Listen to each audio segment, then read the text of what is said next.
Great back drag. Not much at all.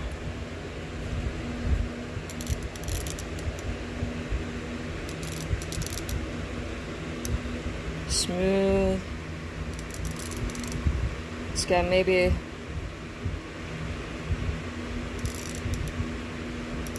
(15–20 degrees maybe.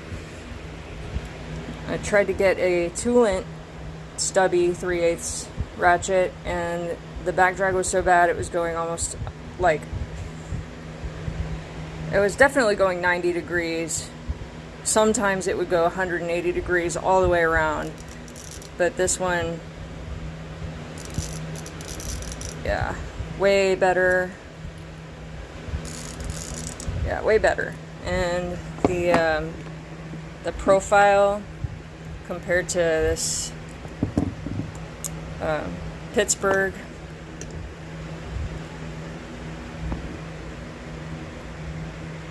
way thinner.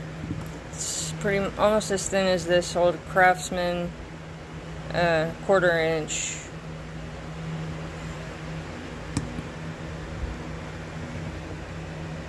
Pretty much the same. But yeah, it's great. Nice detent flex head. It's gonna stay in place while you ratchet. The 2-lint ratchet that I tried out, if you went to loosen a bolt or tighten a nut or something, you would just be going back and forth doing nothing because the back drag was so bad. It took so much pressure to turn it. This is going to be so much better. I'm very happy with it.